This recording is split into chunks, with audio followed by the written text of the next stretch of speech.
I woke up when I wasn't supposed to. I was 32 years old when I went camping alone, and if I'm honest, I think the forest noticed me before I noticed it. The place didn't have a name, no signs, no trails, no signal, just trees packed so tightly the light struggled to reach the ground. People warned me about animals, bears, big cats, things with teeth, but no one mentioned how quiet it would be. Not peaceful quiet, listening quiet. I set up my tent in the afternoon. Every sound felt delayed, like the forest was deciding whether it should allow it. When night came, it arrived all at once. My fire looked wrong against the darkness, like it didn't belong there. When I bent down to put the fire out, I saw something between the trees. It wasn't hiding. It was waiting for me to finish. I stared until my eyes burned. It didn't move. Eventually, I convinced myself I was tired and zipped myself into the tent. I don't know how long I slept.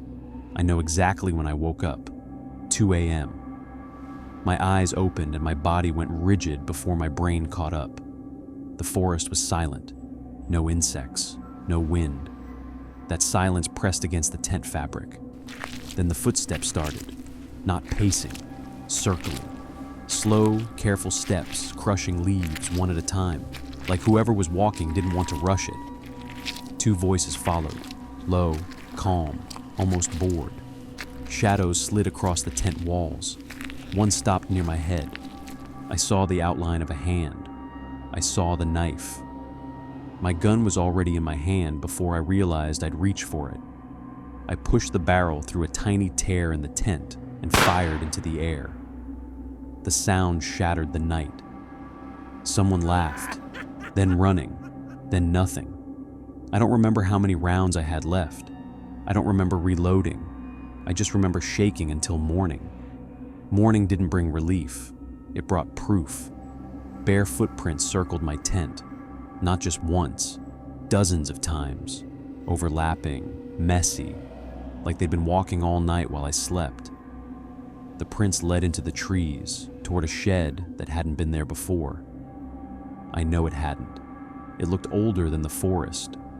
The wood was blackened, warped, swollen like it had been wet for decades. The door was open.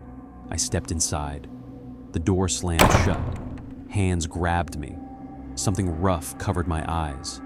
The grip hurt, too strong, too confident.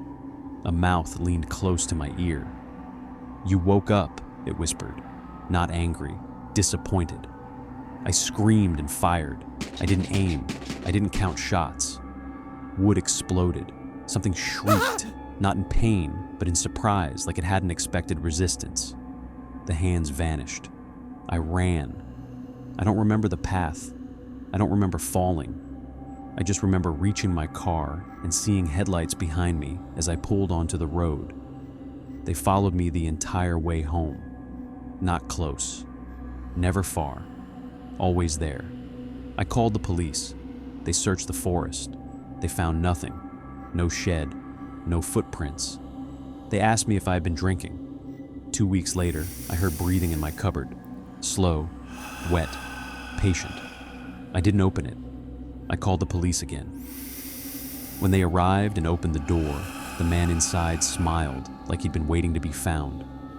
Barefoot, filthy, eyes too calm. I recognized him immediately. He leaned toward me as they handcuffed him. "We followed you," he whispered. "You didn't lose us." They told me later he'd been missing for 5 years. The officer who showed me the traffic footage of the car behind mine stopped coming to work the next day. His desk was cleared. His name wasn't on the schedule. No one remembered him being there. After that, the city changed. I started seeing people standing too still, in corners, in hallways, in cars that never moved, bare feet, open eyes, watching nothing. They don't all wake up at the same time. I tried to leave. Every road brought me back. At night, I wake up at 1:59 a.m., standing somewhere I don't remember walking to. My front door is sometimes open. Sometimes there are footprints on my floor. Sometimes I knock. 3 slow knocks. I don't remember doing it afterward.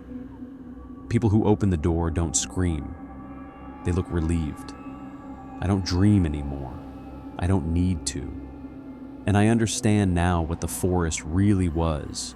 Not a hunting ground, a nursery. They don't chase you there. They don't trap you. They wait until you wake up on your own. That's how they know you're ready. If you're watching this and your house feels quiet, too quiet, check the time. At 2 a.m., don't lie down. Don't close your eyes. Because if you fall asleep, they won't come for you. They'll assume you accepted the invitation. And someone like me will be standing outside your door, barefoot, patient, knocking 3 slow times.